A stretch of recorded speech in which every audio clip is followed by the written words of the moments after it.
Good morning, student. Good morning, all of you. As we all know, because of lockdown, teachers are interrupted by their students to conduct online classes, which will help the teacher to cover the syllabus after the educational institution reopen.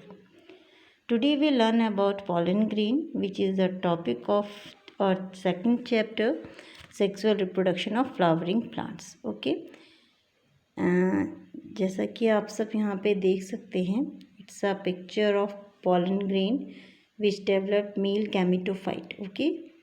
Okay, now we discuss about pollen. This one. Okay, pollen grain is vary in shapes and size. It is generally round with size of 25 to 30 mm. Pollen grain is always haploid, as we earlier discussed about that. It's unicellular body with single nucleus. It has two layered wall. Outer layer is thick, called exine, and it is made up of sporopollen. Exine, it is made up of sporopollen, and inner wall is thin and it is called intine. It is made of pactocellulose. Okay, exine and intine. It's note down please. Sporopollen, you know now what is sporopollen? It is outer or thick layer of exine. Okay, and sporopollen resistance to chemical and biological composition. This preserve all pollen walls for long period of time. And the most important thing is over there, because we study about the sexual reproduction and we discuss about the male gametophyte. Intine is thin and elastic. It is made up of cellulose and pectin, as we discussed earlier, pactocellulose. During pollen germination, it is the intine that extend out from the pollen tubes. Okay.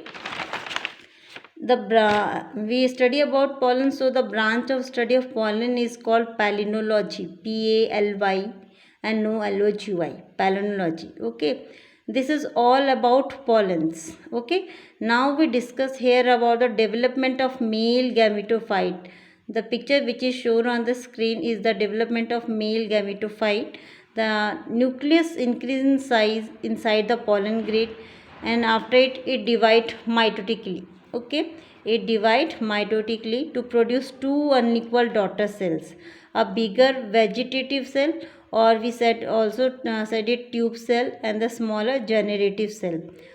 Pollination can occur when the pollen grain is two cell, means tube plus generative cell, or three cells, means tube plus two male gametes. Okay. Most important thing, the cytoplasm of generative cell. Okay, the cytoplasm of generative cells does not contain much of stored material. It does not contain much material to nourish the pollen grains. Fat, starch and protein granules are present in the vegetative cell. The period for which pollen remain viable or function is called pollen viability. Okay, what is the period of which pollen remain viable or functioning? When pollen is functioning over there, that one is called pollen viability. It depend upon humidity and the temperature of pollen grain. Pollen grain can be also be use it as cryopreservative in liquid nitrogen is temperature near about minus 196 degrees centigrade, and use as pollen banks. Okay, we use pollen banks at the temperature of minus 196 degrees centigrade. Here it's one more important topic is there, pollen allergy. Pollen grain produce several allergy. It is called as fever or common respiratory disease disorder, asthma and bronchitis. Some more, good example for pollen allergy is example carrot grass. We know the carrot grass. The scientific name of carrot grass is Parthenium. Parthenium hysterophorus, I think. Yes, Parthenium hysterophorus. Okay, it is a major source of pollen energy. It was introduced in India along with the imported wheat. Okay, we import wheat from foreign countries, and this allergy is also introduced by the wheat varieties. Okay, now we discuss about female reproductive unit, the pistil or we also called it gynoecium. Okay, the pistil or gynoecium of a flower is the female reproductive unit. As we studied earlier, that the stamen or the stamen is the flowering part, male reproductive unit of flowering plant. Okay, as is same, pistil is the gynoecium or pistil or gynoecium of a flower is the female reproductive unit, and the stamen is the in the flower is male reproductive unit. A carpel or pistil, we also call this pistil, has three main parts. Look at here: stigma, style, and ovary. Okay, stigma, style, and ovary. Okay, stigma, this one is the stigma, the part that receive the pollen grains. Okay, the part that receive the pollen grains. And style, the stalk that connect the stigma to the ovary. And the ovary, as we see, that ovary is swollen region present at the base. Ovary contain one to several ovules, and ovule is a megasporangium, as stamen is a microsporangium, pollen is microsporangium, same ovule is megasporangium, that is surrounded by the integuments. And the on fertilization, the ovule ripen in the seed, and it is fall oval and whitish in color. Funicle, let's take this. It is a diagrammatic view of typical anatropous ovule. We study about the types of ovule, which is depend upon the site of chalazal and antropodal site, means chalazal and micropyle site. Okay, the shape of ovule is depend on chalazal and micropyle site. Okay, as you see, funicle, or we also talk it also said it stalk that connect the ovule to the placenta. Okay, and next one is hilum, the point of attachment of funicle to the ovule. And note the actual part of equivalent or the microsporangium, megasporangium, the actual part of megasporangium means we study about the female reproductive part. Megasporangium is parachimatous tissue called nucellus. Okay, thin nucellus is on two types: thin nucellus called tuninucellate, and the massive nucellate called crassinucellate. Okay, means nucellus is the most important part of ovule because it nourish the ovule. And on the basis of number of integuments, ovule are following types, means one is unitegumate with one integuments, bitegument means ovule with two integuments, triteguments means with the three integuments like as asphodilus.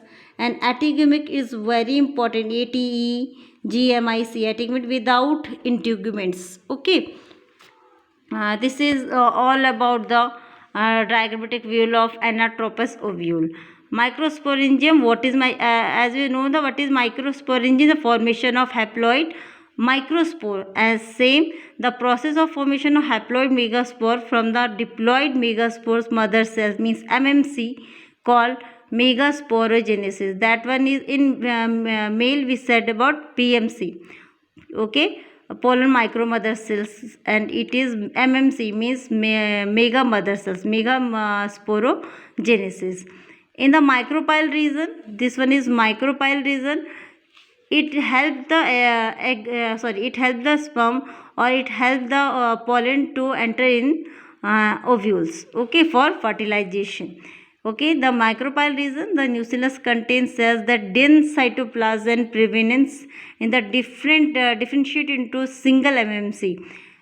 It also going in meiosis division. Okay, first MMC divides and transferred into two dyad structure. Out of these megaspores, means when two cells again divide transversely, as a result linear row of four haploid cells it produce, which is called megaspore tetrad or linear tetrad. Okay, out of these four megaspores, only one remain functioning, while the other three degenerative. The one functional megaspore develop the female gametophyte or embryo sac, and this is called monosporic development. Okay, it is monosporic development. It's just view, it's just introduction of ovule, is just introduction of female reproductive part in female flowering plants. Okay, we study here about the megasporogenesis, which means the formation of haploid megaspore from the diploid megaspore mother cell, means MMC. Okay, means the process, the formation of haploid megaspore from the MMC, diploid megaspore mother cells. We just completed these two topics only.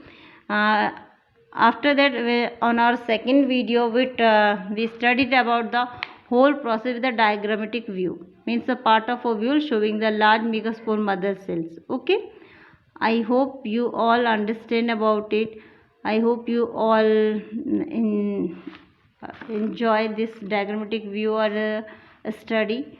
We trying to be get more elaborate all these topics. Okay, if you have any query, you just be ask me in your Zoom classes. We again discuss about the pollen grains, their megasporogenesis, then microsporogenesis with their diagrammatic view. Okay, thank you.